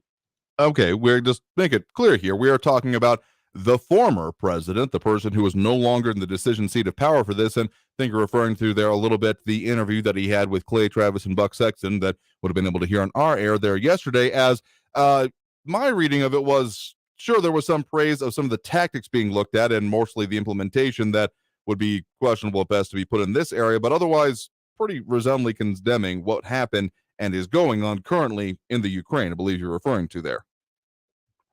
Right. Absolutely. And, I've never been able to figure out women who support Trump because, most women, if their husbands cheat on them, it's pretty much over in half of those marriages, and it really kills the trust in a marriage when a spouse cheats on a spouse. He cheated on all of his wives with hookers, with porn stars, paying them off to be quiet. Okay, and again, as much as I love a review of the your reading of the moral qualities of, again, a former president here, let's go ahead and put the question out there. Anyone that feels that they would or have voted for the former president, it is of the female persuasion, let us know why. Be very curious to know about that. And to your supposition that therefore no one should ever like him, that is simply not borne out in reality. I mean, I want to say it was, depending on how you slice it, somewhere between 30 and 50% of the female population of this country, voting population, did end up going for that. Again, depending on how you slice it, the demographics, I might be slightly mistaken, so apologies if I am. But I mean, just to say that, and therefore, whenever should vote for him. Okay, it's that kind of the attitude about it that just, it makes no sense. The idea that, oh, well, he's got all these bad things about it, and therefore you shouldn't like him. Why don't you agree with me is what this kind of ends up feeling. It comes down to so why don't you agree with me? And it comes down to then a fundamental misunderstanding of the issues at hand here.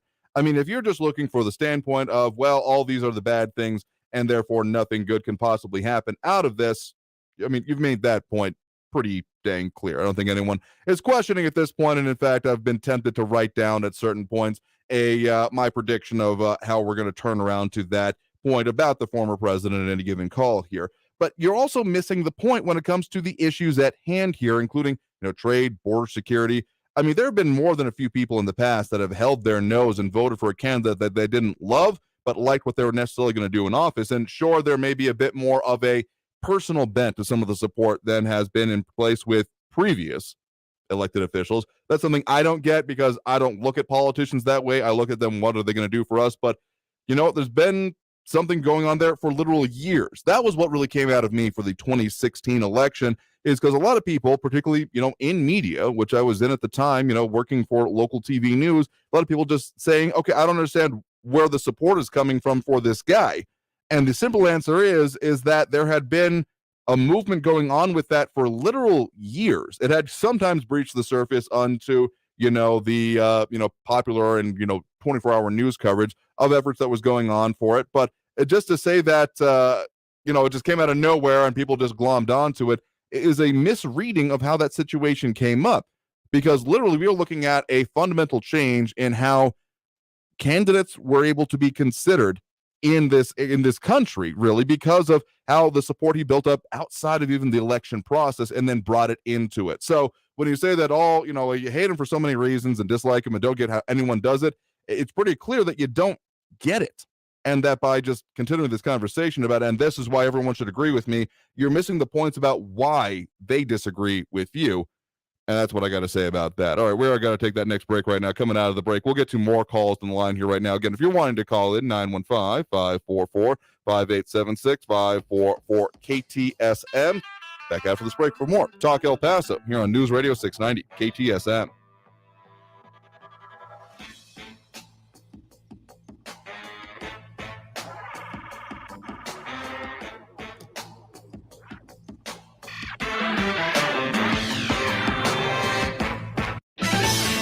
all day. News Radio 690. Watch for an accident blocking the North Loop on-ramp southbound on Loop 375. Gateway Boulevard southbound at Hondo Pass. Another accident blocking the exit ramp. Lee Trevino northbound at Vista del Sol. An accident there. You can take Pelicano or Loma Land as an alternate. And downtown Kansas Street at Arizona Avenue. Injury accident with police on the scene. Kerry Edwards, El Paso traffic. This report is sponsored by Blindster. Looking for a great deal on blinds, shades, and shutters? Save 50% off any order during Blindster.com's President's Day sale. Blindster offers custom wood and faux wood blinds, roller shades, cellular shades, even custom plantation shutters, and they're all 50% off for a limited time. Blindster.com. Here's Joe Biden's strategy for the border crisis.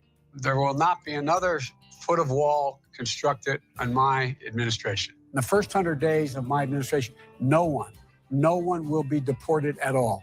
Biden's reckless border policies have emboldened dangerous drug cartels. Listen to Tarrant County Sheriff Bill Wayburn. There's a clear and present danger. It's deadly fentanyl, and it's killing our kids. How's it getting here? Through our southern border. That's why Governor Abbott's deployed the National Guard to assist law enforcement at the border. He's given us new authority to arrest trespassers. He's increased jail capacity to handle criminal arrests. Joe Biden should be securing this border, but he won't. That's why Governor Abbott is getting the job done. Governor Abbott is endorsed by the National Border Patrol Council. On March 1st, vote for Governor Greg Abbott, securing the future of Texas. Political ad paid for by Texans for Greg Abbott.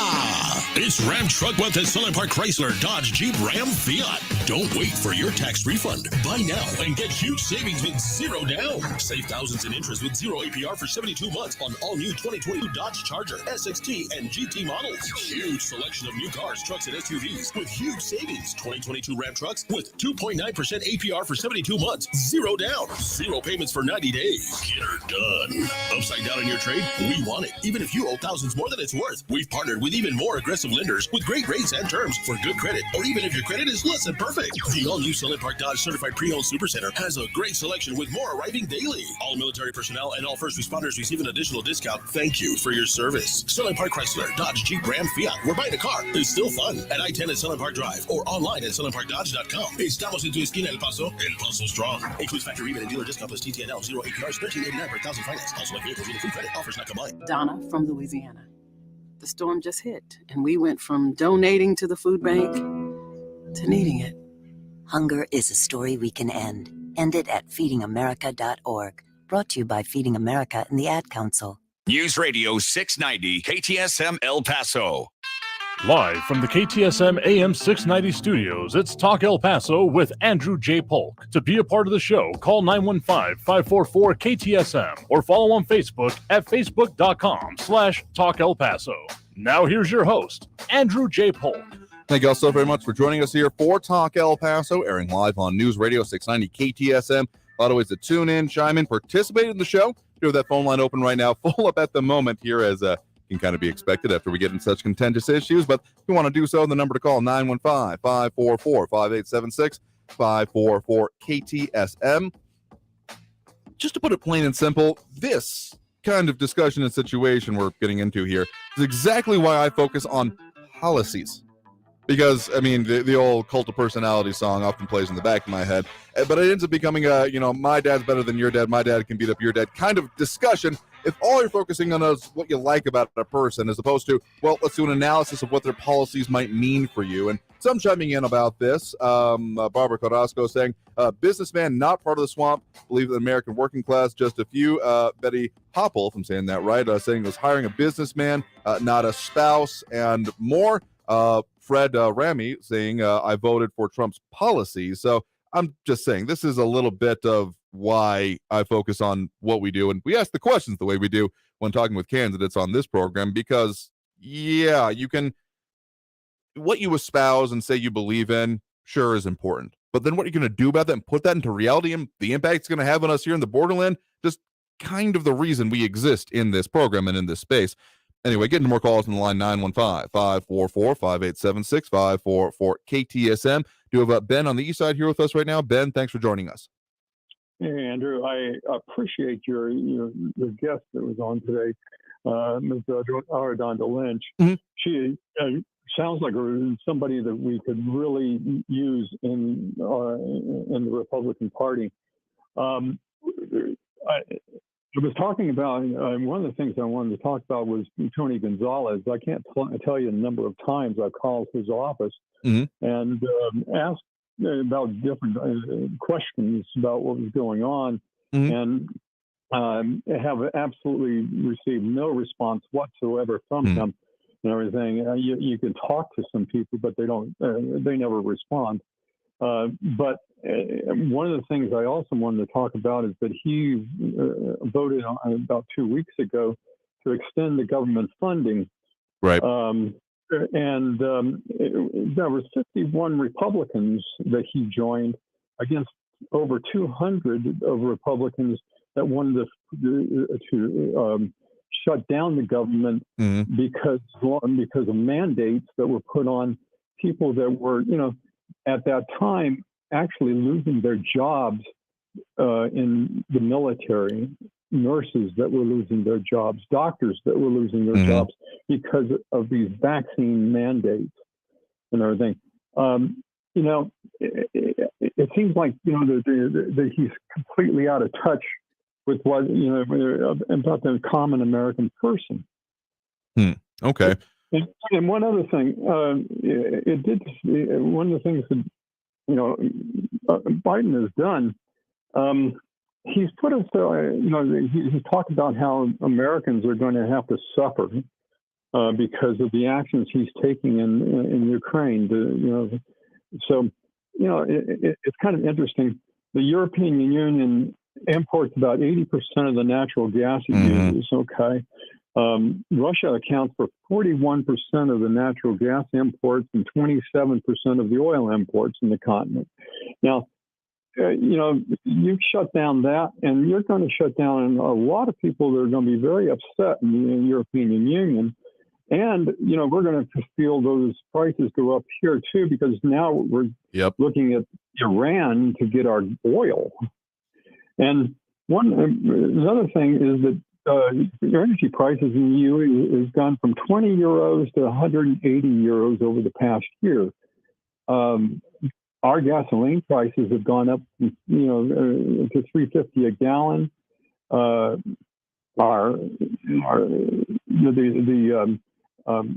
Ukraine has also been a major supplier of grain to other regions, sending 40% of its wheat and corn exports to the Middle East and Africa. And so in response to that, to a potential food crisis, the U.S. Secretary of Agriculture, Tom Vilsack, said that American farmers would have to increase production and, quote, step in and help our partners. Now, if and then American consumers would largely be unaffected, but the Europeans would face a different story. I'm sorry, we're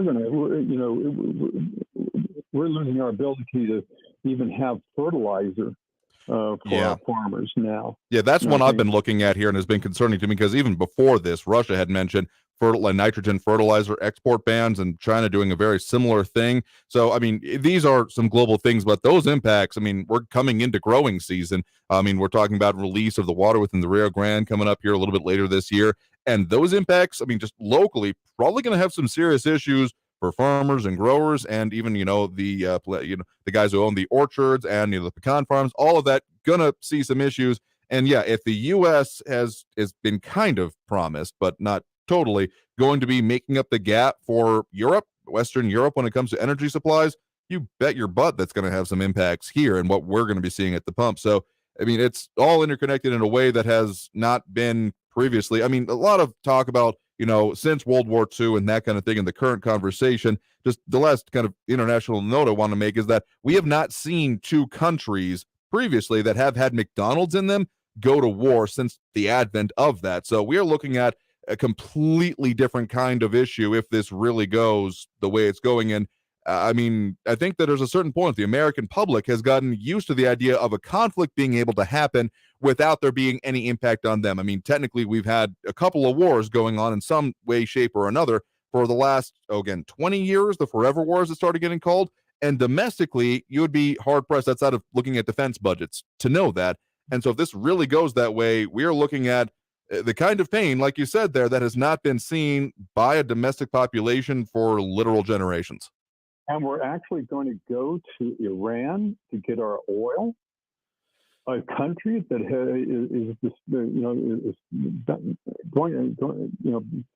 has said that they want to destroy our strongest ally in the Middle East. This just doesn't make any sense.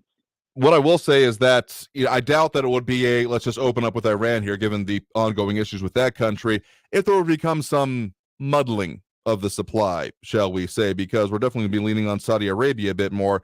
And common interest is the best determination of, status with another country here. So, I mean, Iran and Saudi Arabia regionally opposed to each other, but if there becomes enough demand with it, I mean, OPEC is its own practical government at this point. So we'll see how it goes. But I've said it once and I've said it, I'll say it again before we're through with any of this, is just kind of, look at battening down your own hatches, making sure you got your own stuff in order is the best thing I can say right now, as all of this ends up continuing to evolve almost moment by moment here.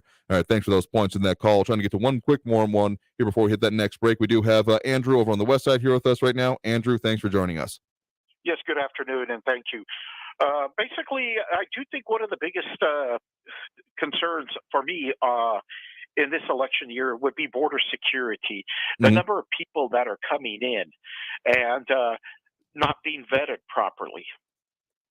I mean, that is a definite one that is being looked at, but I mentioned it briefly during the interview, and I wanted to bring it up here so I'm not just, not bringing up the point here. But Todd Bensman, previous guest on the show that interviewed him over at CPAC and have talked with him since, has a new article that expanding air deportations coincide with falling border apprehensions. I'll post a link up over on the social here during this upcoming break here. But it does look like, I mean, there's been a lot of conversation, a lot of people concerned calling in about the whole movement across the country using air resources to do so. But it does seem, or at least as Bensman kind of argues, that there's been a quiet increase in the repatriations, deep repatriations, you might even put it there, being done by the Biden administration in order to, curb the tide, as he puts there, and points even back to the Haitian crisis of late last year. So that might be something going on, but it's not something the administration is talking about that much, it does seem. Well, that's well and good, but it's like putting a Band-Aid on a wound, on an artery, okay? And in other words, the damage is already done. We have a number of people that are coming from other countries, and I will say it, they are criminals. Unfortunately, a lot of people come into this country and they do bad things. And I'm not saying all of them, okay? Don't get me wrong, people. There's a lot of good people that come in here to work and want to work and contribute. But Biden opened that door when he said, "Yeah, come on over." That was an invitation. Remember the T-shirts that these undocumented immigrants were wearing coming across on that migrant caravan? Oh yeah, even if there was questions about coordination, any question in my mind was definitely removed during that Haitian situation over in Del Rio, because a common misconception was that the people involved in that were coming straight from the island nation of Haiti and then making their way over here. No, there was coordination going on a level of people who had been in Central and South American countries for years at that point, stemming back to almost the original crises on that island. I mean, back when I was in college, that stuff has been going on. And so people even sourcing and having, emigrated from that country at that point, then the level of coordination is not in question in my mind anymore. And so I'm not sure if the whole coyote and cartel marketing was as much part of that, because that seemed to be almost self-organized, but the ability for even people without technical resources to organize in mass is not in question anymore. It is very much a feature of the current situation and world that we live in. Yes, granted. And I, once again, must respond to that Raul fellow from the Northeast. He talks about security threats and other things of that nature. As I recall, back in the day, we had a director of the CIA, John Brennan, who admitted to voting for a known communist who was a candidate for the president of the United States. And nobody seemed to say anything about that. And very conveniently, the mainstream media always ignored John Brennan, and they praised him when they ignored his past and always praised him when he came out on CNN, MSNBC, and the like. But like I've said before, you can write volumes of what is not reported by the mainstream media. I mean, that's part of the reason we do this show here, is to have a talk about the issues that affect us here in the borderland and what it actually means for us here, because regardless of almost what anyone else is talking about, again, we trust our other hosts on this show to handle some of the big national, international issues of the day, outside of Fridays for us, of course, and the media, the rest of it's going to do what it does. But I think that having that conversation about what does affect us here is going to be best and probably a good feature towards the future of us dealing with come what may going forward. But that's just my contention. Yes, granted. And like I said, one of my biggest concerns is border security and law enforcement. But thank you very much. I appreciate it. No, thank you for the points in the call there. Do appreciate it as well. I mean, these are issues that we talk about a decent amount. I feel like there hasn't gone by a week, even in the midst of all elections, that we haven't talked about the implications, what we're seeing, what we're dealing with in our region. I have long had the other contention that we are the capital of the border. And that has only been further ingrained in my mind over this past administration, even the current one, because of all the issues that are even not just happening to us here, but originating here and being put into place and then put into place on other parts of the border. I mean, there is a lot of issues that come straight through our backyard, and immigration and border security, all of that. The shorthand I use is going to be, the border and the issues along with it, because so much is tied up in that. And we got to talk about it here because it lives literally in our backyard, and we see the impact within our community almost daily, probably more than daily. Anyway, we got to take another break right now. If you wanted to call in during the show, we lost a caller there in the midst, but if you wanted to call back or call in, that number to do so is 915-544-5876, 544-KTSM. Back after this break with more Talk El Paso here on News Radio 690 KTSM.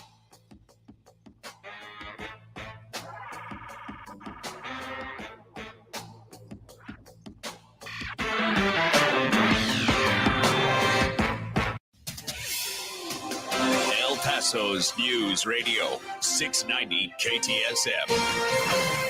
Hello, I'm Erica Castillo with this KFOX 14 News Update. Residents of West El Paso can expect a new construction project from I-10 at Mesa to the New Mexico state line. The I-10 widening West North Mesa to New Mexico state line project will be awarded to the lowest bidding contractor in the Texas Transportation Commission meeting today. The Texas Department of Transportation budgeted more than $170 million for the project. However, the contract bid came in at more than $174 million. The bulk of the project consists of adding 2 lanes from I-10 at Mesa to the state line. The project will also reconfigure ramps, reconstruct existing frontage roads, install wrong-way driver technology, lighting, and an interchange at Los Mochis. The construction for the project is scheduled to begin in late April to early May. There's no completion date been given yet. And the director of El Paso's Veterans Affairs Office, retired U.S. Army Colonel Michael Amaral, is leaving the job on Friday. I'm Erica Castillo with this KFOX 14 News Update. Traffic all day. News Radio 690.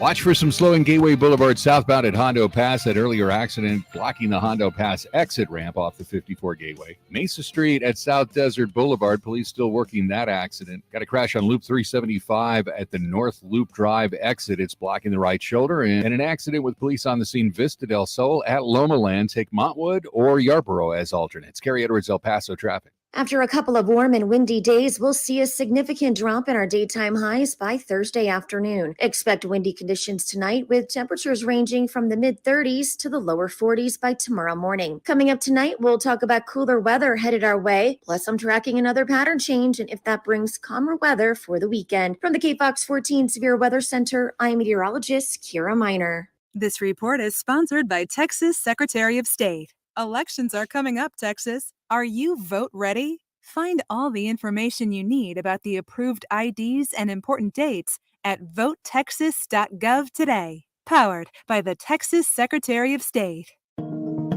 Hey, Texas! We want to remind you that it's election season. In Texas, you'll need an approved form of ID to vote. Visit votetexas.gov to learn what types of photo ID you can bring to the polls and what to do if you don't possess and can't reasonably obtain one. And if you're eligible to vote by mail, learn about the requirements and how to identify yourself on your ballot by mail materials. So visit votetexas.gov today and get vote ready. Hey, Mario Courtney Lopez here. We know life's moments are definitely better together. And Smart Mouth mouthwash gives us the confidence to always be ready to make the most of these moments. Whether in studio, on the red carpet, or around the house, having the confidence to get close is amazing. Our lives are better together with Smart Mouth. Just 2 rinses a day means fresh breath for 24 hours. Find it at your favorite drug, grocery, or supercenter store, or save 20% at smartmouth.com/. Hey guys, it's Edge Martinez. My family's gathering in the kitchen. It's our favorite place to catch up. Keep germs out. I use Lysol on countertops, tables, and the fridge handle. Nothing kills more viruses on more surfaces than Lysol disinfectant spray. Lysol, what it takes to protect. Use as directed. Looking for a great deal on blinds, shades, and shutters? Save 50% off any order during Blindster.com's President's Day sale. Blindster offers custom wood and faux wood blinds, roller shades, cellular shades, even custom plantation shutters. And they're all 50% off for a limited time. Blindster.com. This report is sponsored by Blindster. Text and work. Text and pretend to work. Text and act surprised when someone calls you out for not working. Who, me? Text and whatever, just don't text and drive. Visit stoptextsstopwrecks.org. A message from NHTSA and the Ad Council. El Paso's News Radio 690 KTSM. Live from the KTSM AM 690 studios, it's Talk El Paso with Andrew J. Polk. To be a part of the show, call 915-544-KTSM or follow on Facebook at facebook.com/Talk El Paso. Now here's your host, Andrew J. Polk. Thank you all so very much for joining us here for Talk El Paso, airing live on News Radio 690 KTSM. I'm your host, Andrew J. Polk. Thanks for tuning in, however you may be doing so, on air, online, live streaming through the free and reliable iHeartRadio app, or joining us over on the social pages, facebook.com/Talk El Paso, the Talk El Paso channel, over on YouTube, Twitter at Talk El Paso, or Twitch, Andrew J. Polk. Coming on most of those, but otherwise, if you just want to tune in, be along for the ride, more than welcome to. We also have those phone lines open at this point, 915-544-5876, 544-KTSM. Calling in the middle of the segment, might be on hold there for a minute, but we'll pop you up. You'll hear what's going on. Don't worry. A lot of comments going in here as the question was kind of asked, and some female listeners have responded here, but otherwise more just saying the reasons that they voted for the former president and what they're talking about. So a lot of conversation going on here, and we'll get the Gorge making another point. Everything associated with petroleum products may skyrocket or will skyrocket soon, she says. Yeah, I don't think it'll be... Okay, the phrase I keep using is times keep getting weirder. And there's a lot wrapped up in that phrase, and I think that it's going to be continuing. And when I mean weird, I mean good, bad, could be surprising, but I mean just keep it buttoned up out there. John Browson asking about what about the 50-mile-per-hour winds we're supposed to have today. I mean, I caught a bit of them earlier. Again, I'm happy we didn't have a brownout. I mean, if it is brown out there's no window in this studio to the outside world. So we could have the Wicked Witch of the West flying out there for all I know, but I'll take it if we didn't end up that way today, but maybe that's just me too. Otherwise, a lot more comments coming on there. Something else I wanted to mention before we get to those calls about, we heard during the news update there about that impending highway project. I've been saying it for literal years now that all the construction going on in town is going to be leading to a revamp of I-10 itself, and we're seeing the first stages of it come up. It's a little bit of a mess on the west side once you get past Mesa, headed towards the state line. It just gets crammed up just without even anything going on to it as it goes from 3 lanes to 2 and then back to 3 lanes at the state line. So that's the part of the project they're looking to do next. So just literally buckle up, because that's going to be a end date, I think, was noted with our news partners at KFOX 14. So that'll be fun. Stay safe out on the roads, y'all. I'll say that for a reason here, but let's get to those calls on the line. 915-544-5876, 544-KTSM. You're live with Talk El Paso. Who's this? Hey, Harry the Horse here again. Hey there, Harry. What's on your mind? I'm an old guy. My voice cracks a lot, but I've got intelligent things to say. Okay. You're a brave guy to take all this heat on the radio. You have a very good response to it all. I can tell you that, and I've been listening to radio since 1944, so I commend you for that. Wow. Okay. The subject started out with the border, Andrew, and I just want to make a couple comments. I've been in El Paso since 1977. I was Army connected at Fort Bliss. But I'm telling you, where is Harry Truman when you need him? Huh? The facts on the border are these.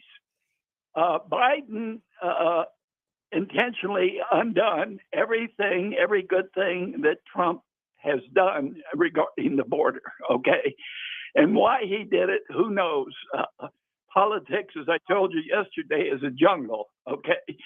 But what it has done, it has created a situation where the damage has been done and will never be corrected again.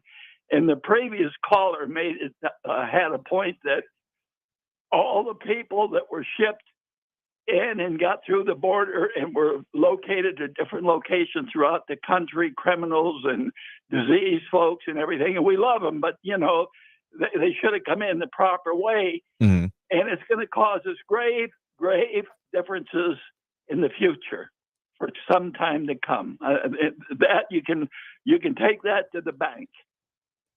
I mean, I definitely think it'll be causing some issues going forward. I mean, I haven't seen a total update. I mean, that 11 million statistic that gets thrown around, I can't believe that it is going to be the same number now, because just it has to have gotten up from then. Not even just, I mean, definitely ballooned during the current administration response, but definitely having, you know, increased ever since.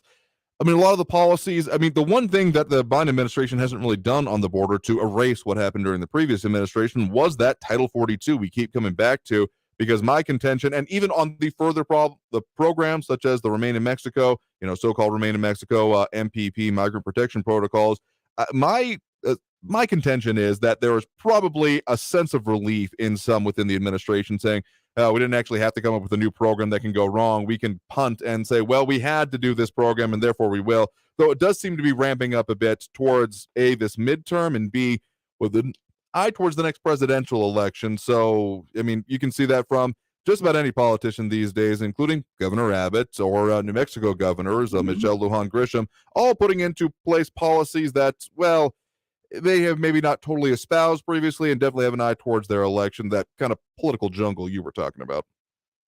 Well, two things, not to change the subjects, but the political implications between now and November are extremely important here. Oh, yeah. And, you know, we are hanging our hat on an election that's going to take place in November. And I have to question myself, as long as I've been around, that is that going to change anything, or is that going to be too late for the positive changes that we need? Let me give you an example. Trump, like him or not, you know, and everybody has an opinion. I respect that. For whatever reason that you don't like somebody, how trivial it may be, for whatever policy or issue that comes up. But let me tell you this, Andrew, if Trump had been elected, we would not be facing this crisis that we're facing in Russia, even if he had to kiss Putin. What difference does it make if you stay out of war? And we wouldn't have the inflation you got. And when you go to the gas pump, you can thank Biden. And when you go to Albertsons, you can also thank Biden. So if for no other reason that Trump would have controlled the border and kept Russia at bay, if that's not enough for you to like his policies, then I question your motives. I mean, fair points there to be made. I do feel, I mean, okay, just on Russia and Putin, I do not trust that oligarch as far as I could throw him. And given the fact that I never even laid a hand on him due to his security, couldn't throw him at all, frankly. So whether or not this would have continued into perspective second term of a Trump administration, I mean, it's an interesting point to argue, but the point that is more persuasive to me is that this was always going to be something Putin was looked at. I mean, essentially, Ukraine has been invaded since 2014. This was always something, and some of the statements that have come out of that, again, good to point out, former KGB officer is his background in this, has always been towards rebuilding the USSR, and even one that he said on national television within Russia that correcting a small child, when he asked the small child, where does Russia end? And he mentioned the Bering Sea, and Putin said, no, Russia never ends. I mean, Russian history is to a large part defined by expansion of territory, and Putin is very much a product of that system, but that's a soapbox I could get on for a while here. I wouldn't doubt that we would be having different issues within the, again, prospective second Trump administration if it had happened, but I would, kind of agree with you that probably the border would be, well, at the very least different, if not completely changed. And that is another point you brought up about inflation, about the talk about, so many more jobs here. We are looking at literally historic amounts of inflation. So we definitely got issues. And this is why I do encourage people to go vote, because I do say, I reject the black pill, and that we need to be involved in it, because if you do, okay, I'll put it this way. If you want anything to change, you better be involved, because if you're sitting back and expecting it to happen, that's the surest guarantee that it won't. Exactly. And there's the next thing coming up, and I'll just hit it briefly and shut up. I spent 32 years in the United States Army. I spent 10 years in the Far East. I was in 3 combat zones. And I'm here to tell you, when China starts, the tenaciousness of the Oriental folks, or of the Far East, I guess is a better word, that is going to be another problem. That is going to be another, and we'll be talking about that probably a year from now. And I hope you're still on the radio, because this is a good place to vent. We need to be able to vent somewhere. I'll shut up, and you got a great audience and a great show. Well, appreciate it. Thank you for your points and your comments there. I mean, I focus on a lot of things more than what we just talk about on this show, but we got to pick a focus somehow. And so how it affects us here in the borderland is how we do it. But trust me, I am been paying a lot of attention to international security issues, the 9-dash line, South China Sea, Taiwan defense spending budgets. These are just, it's, I guess you could call it a hobby if you want a pretty weird hobby, I will freely admit, but it's something that I am morbidly fascinated by and always look at. So ready to have that conversation when it comes up here. And just remember, Friday is always coming when we do the free for all thing. So thank you for the points and the call. Due for that next break right now. Again, if you're wanting to call in, we'll take another quick one coming out of the break, plus pound 250 calls and things like that. So stay tuned. More Talk El Paso after this break here on News Radio 690 KTSM. That number one more time, 915-544-5876, 544 KTSM. Back after this break with more. Don't go anywhere.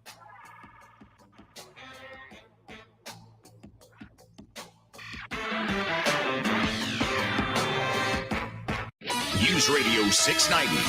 Traffic all day.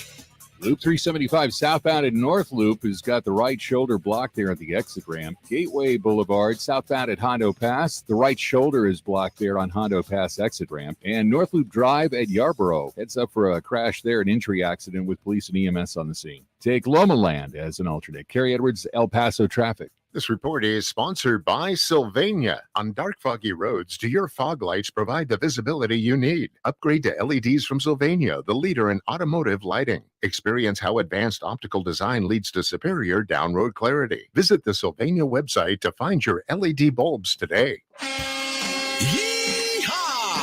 It's Ram Truck Month at Solon Park Chrysler, Dodge, Jeep, Ram, Fiat. Don't wait for your tax refund. Buy now and get huge savings with zero down. Save thousands in interest with zero APR for 72 months on all new 2022 Dodge Charger, SXT, and GT models. Huge selection of new cars, trucks, and SUVs with huge savings. 2022 Ram trucks with 2.9% APR for 72 months. Zero down. Zero payments for 90 days. Get her done. Upside down in your trade? We want it. Even if you owe thousands more than it's worth. We've partnered with even more aggressive lenders with great rates and terms for good credit, or even if your credit is less than perfect. The all-new Solon Park Dodge Certified Pre-Owned Supercenter has a great selection with more arriving daily. All military personnel and all first responders receive an additional discount. Thank you for your service. Solon Park Chrysler, Dodge, Jeep, Ram, Fiat. Where buying a car is still fun at I-10 at Solon Park Drive or online at SolonParkDodge.com. Estamos en tu esquina, El Paso. El Paso Strong. Includes factory rebate and dealer discount plus TTNL. Zero APRs, $13.89 per thousand finance. Also, like vehicles with a free credit. Offers not combined. If you are covered by Medicare and Medicaid, then El Paso Health Plus Medicare Advantage Plan offers great supplemental benefits designed specifically for El Pasoans, such as $3,500 a year in dental benefits, $300 in vision,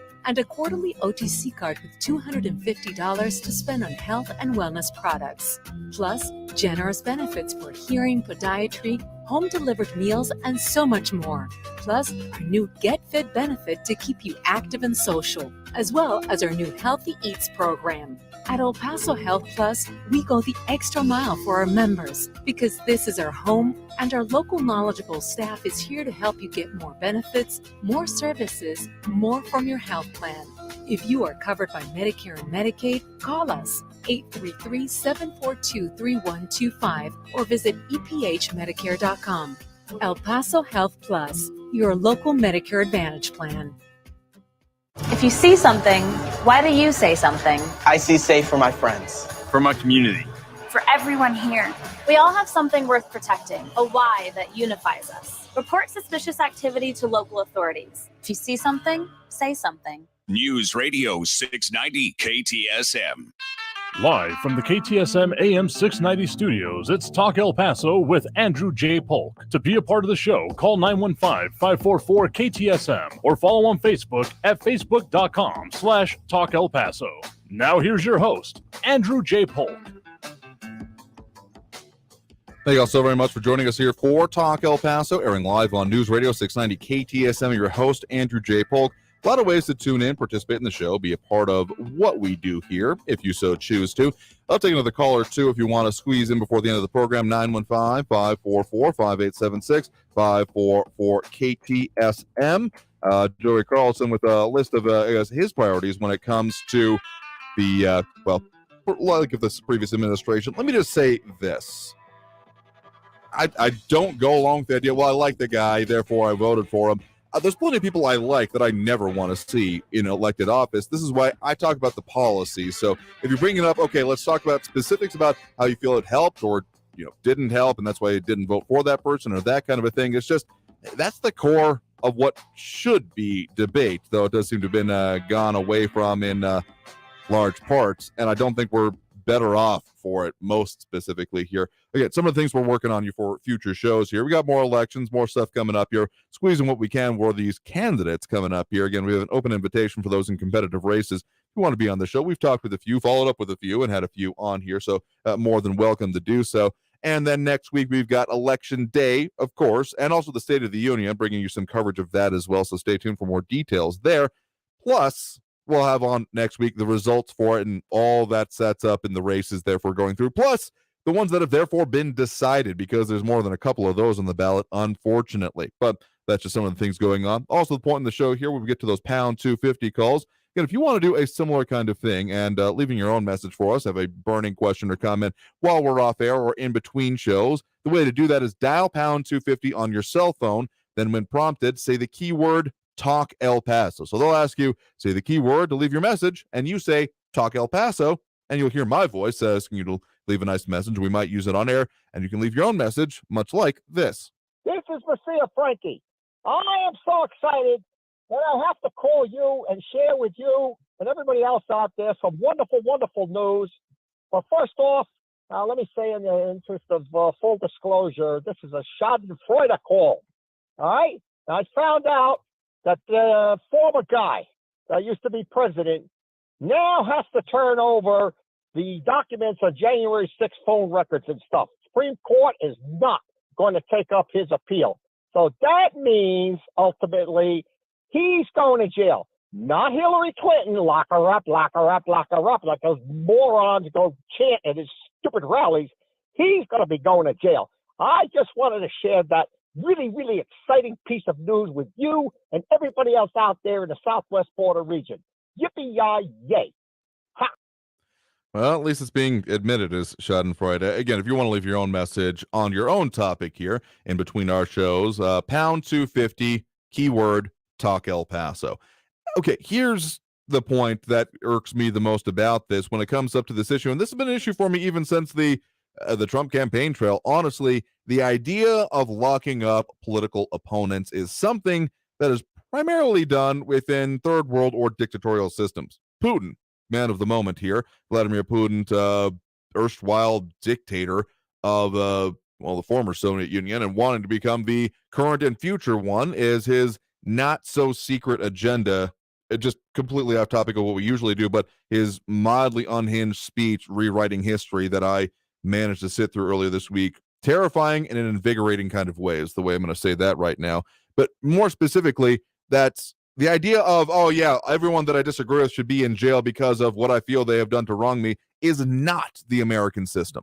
Just flat out. Like, yes, people who have done wrong should probably go to jail. But even previously, I mean, Nixon got pardoned. That is the precedent of how the United States works and the whole peaceful transfer of power and how we can debate our ideas without having to worry about, well, I've ticked off someone in power, therefore I'm going to jail forever, or maybe going to get disappeared. If you want to go a little bit more with the Western Hemisphere and how it has worked in the Americas, that is not how this system is going to work. It is not how I'm going to allow it to work and how I'm going to talk about it. I will do that up until they drag me out of here, saying that, yes, we should have the ability to say what we want, run for what we want to, and do it. So if you're just saying that, oh boy, the people I don't like are going to be locked up and that is right and just because I disagree with them, that is the height of disagreement you're going to receive from me, because no, just flat out, no. Similar kind of emotions I have towards people saying that we need to get away with the system. I mean, accelerationists, those who want to wipe the slate clean,